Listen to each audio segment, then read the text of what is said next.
सबसे पहले नजर डालते हैं अब तक की बुलेटिन की। जी बिल्कुल, डिप्टी कमिश्नर विहाड़ी चौधरी खिजर फजाल की सदारत में सर्किट हाउस के सब्जाजार में इवार्ड तकरीब का इनकाद किया गया, जिसमें कोरोना वैक्सीनेशन रेड मुहिम के दौरान बेहतरीन कारकर्दगी दिखाने वाले पैरा मेडिकल व मेडिकल स्टाफ को इवार्ड दिए गए। डिप्टी कमिश्नर विहाड़ी चौधरी खिजर फजाल ने खिताब करते हुए कहा कि तमाम केड्स के स्टाफ ने शब रोज़ मेहनत करके मुहिम को कामयाब बनाया, जिस पर उनकी हौसला अफजाई ज़रूरी थी। मुहिम को कामयाब बनाने में CO health authority doctor Anjum Iqbal समेत तमाम ने बेहतरीन काम किया। उन्होंने कहा कि कोरोना वायरस की शरह को कम तरीन सतह पर जाना खुश आइंद है, लेकिन अभी इससे गाफिल नहीं होना।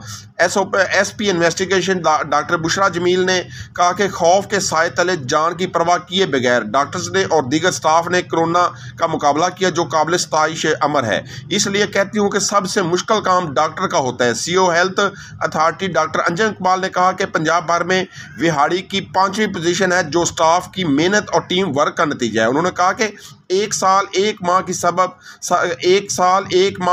सबसे बड़ी कैंपेन के दौरान स्टाफ ने सख्त मौसम की परवाह किए बगैर पब्लिक होल्ड्स में काम किया, जिस पर उन्हें खराज तहसीन पेश करता हूँ। तकरीब में मुख्तलिफ केड्स के स्टाफ और डॉक्टर्स को अवार्ड दिए गए।